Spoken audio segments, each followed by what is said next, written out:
अस्सलाम वालेकुम दोस्तों, मैं हूं सैयद उमर फारूक अपने चैनल उमर स्पीक्स की एक और एपिसोड के साथ आपकी खिदमत में हाजिर हूं। दोस्तों, आज का एपिसोड भी स्पेशल एपिसोड है और कुछ वजारत मजहबी अमूर की जानिब से कुछ बड़ी ही अहम हिदायत दी गई हैं और ये बहुत इंपॉर्टेंट हैं। और मेरे ख्याल में हर उस मुसलमान को जो हज पे जा रहे हैं उनको ये तमाम हिदायत बिल्कुल पता होनी चाहिए ताकि वो अपने तमाम मनासिक हज और इबादत अच्छे तरीके से अदा कर सकें। तो ये मेरी अपनी राय नहीं होगी, जो भी पॉइंट्स मैं बता रहा हूँ ये तमाम मुतफ़िक़ा तौर पे तमाम उलमा कराम और मुफ्तियान जितने भी हैं हमारे मुफ्ती साहिबान उनकी तरफ से दी गई हिदायत हैं जो मैं आपके सामने पेश कर देता हूँ। गवर्नमेंट ने ये जारी की हैं। बट वीडियो स्टार्ट करने से पहले आपसे सिर्फ इतनी सी रिक्वेस्ट है कि अगर आप हज और उम्रा से रिलेटेड लेटेस्ट इन्फॉर्मेशन से वाकिफ़ रहना चाहते हैं तो नीचे दिए गए सब्सक्राइब के बटन पे अभी क्लिक करें। ये तो दोस्तों सबसे पहले अल्लाह ताला से दुआ है कि जो लोग भी हज और उम्रा करने जा रहे हैं अल्लाह ताला उनकी इबादत को कबूल मंजूर फरमाए। इस दुआ के साथ आमीन के साथ हिदायत को जो है मैं पढ़ के आपके सामने सुना देता हूँ। जो पहली बात है वो ये कि आपने सबसे पहले समीम कल्ब से अल्लाह का शुक्र अदा करना है कि अल्लाह ताला ने आपको इतनी बेहतरीन इबादत के लिए चुना है और आप हज करने जा रहे हैं 2024 में। तो आप अल्लाह ताला से जितने भी शुक्राने के नवाफिल आप अदा करें अभी से ही उतने ही कम हैं। ये हिदायत नंबर 1 है। दूसरा है कि जनाब जो उम्रा आपने करना है वो अपनी इस्तात के मुताबिक करना है। ये नहीं कि आपने इतने ज़्यादा उम्रे आप पहले कर लें कि आप जब हज के लिए हज के दिनों में आप निकलें और क्योंकि उसमें ज़्यादा चलना फिरना पड़ेगा, इबादत ज़्यादा है, मुशक्क़त ज़्यादा है, तो उसमें आप ज़्यादा जल्दी थक जाएँ। तो ऐसा नहीं करना।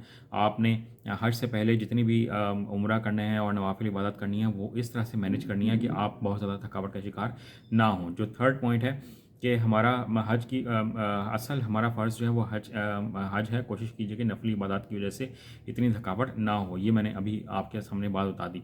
जो पॉइंट नंबर 4 है वो तिलावत कुरान का अहतमाम ज़्यादा से ज़्यादा करें। जो पॉइंट नंबर 5 है कि जब हम मक्का में जाएं तो ये समझें कि हम अपने प्यारे अल्लाह ताला के घर जनाब पहुँचे हैं और उसमें अल्लाह ताला का जो घर है वो उसकी हुर्मत का और बहुत ख्याल रखना है, उसका जो तकद्दुस है और वहाँ पे एक एक कदम जो है वो बहुत बहुत सोच समझ के लेना है। और अल्लाह ताला का जो रौब है उसको अपने ऊपर आपने तारी रखना है। ये तमाम मुफ्तियान की बातें हैं जनाब। ये आप ये ना समझिएगा कि मैं कोई बयान यहाँ देने बैठ गया हूँ, ऐसा कुछ नहीं है। जो पॉइंट्स उन्होंने बताए हैं मुफ्ती साहिबान ने मैं वो सिर्फ आपके सामने बयान कर रहा हूँ ताकि अगर कुछ लोगों तक नहीं पहुँचे तो वो ये समझ लें। तो इन तमाम बातों का आपने एक एक स्टेप में अल्लाह ताला को हाजिर नाजिर जानकर आपने ये तमाम इबादत करनी है। देन जो नेक्स्ट है छठा पॉइंट है वो मदीना मुनव्वरा में कोशिश करें कि 10,000 या 5,000 तक दरूद का विर्द हो। अगर 15 से 20,000 हो जाएं तो इसमें उन्होंने आगे ये लिखा है कि सुबहान अल्लाह। और मदीना मुनव्वरा शरीफ में भी क्योंकि वो आप सल्लल्लाहु अलैहि वसल्लम का घर है तो वहाँ पर रोज़ा मुबारक है और बड़ा ही पुरसकून और बड़ा ज़बरदस्त शहर है। तो वहाँ पर भी ज़रा धीरे बात करें, धीमे लहजे में बात करें और ऐसे कदम रखें कि जिसमें कोई गुस्ताखी का अमल शामिल ना हो।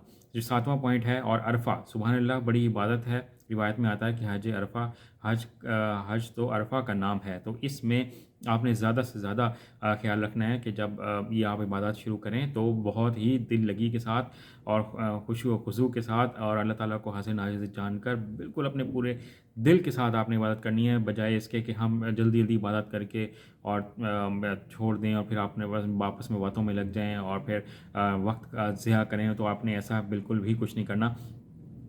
जो आठवां पॉइंट है वो ये है कि ज़िलहज मिना में एक लंबी लिस्ट तैयार करें और फिर एक डायरी प्रिपेयर कर लें जिसमें आपने तमाम दुआएं हों जिसने भी कहा हो और जो आपके दिल में दुआएं हैं तो वो आप वहाँ पर दुआएं मांगें। और फिर वहाँ पर ये ना सोचते रहें कि कुछ इंसान भूल जाते हैं कि मैंने क्या दुआ मांगनी थी।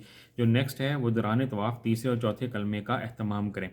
ठीक है, ये 9वां पॉइंट था। 10वां पॉइंट है रुकन यमनी और हिज असवद के दरमियान रब्बना आतिना फिद दुनिया ये वाली दुआ जो है आपने कंप्लीट पढ़नी है और इसको बार बार आपने मनाजात मकबूल की एक मंजिल रवाना। ये तो ठीक है, ये उन्होंने बात यहाँ पर लिखी हुई है। इसके बाद जो 11वां पॉइंट है वो अरफा में 1 से 2 घंटे की दुआ मुकम्मल तवज्जो के साथ मांगे।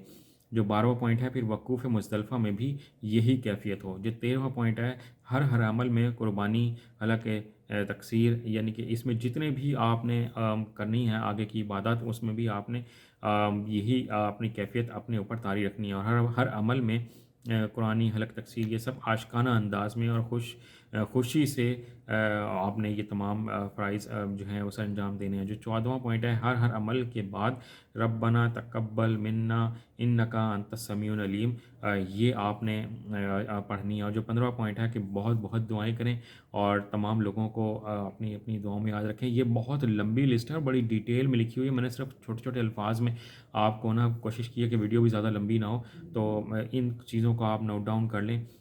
جو حکومت نے بتایا تو اور مفتی صاحبان نے بتایا تو بالکل صحیح بات ہے، ان تمام چیزوں پہ عمل کرنا چاہیے۔ آج کی ویڈیو میں اتنا ہی کہنا تھا۔ چینل پر کرنے سے چینل کو سبسکرائب کر لیجیے گا، اپنا اپنے گھر والوں کا بہت زیادہ خیال رکھیے گا۔ اللہ حافظ۔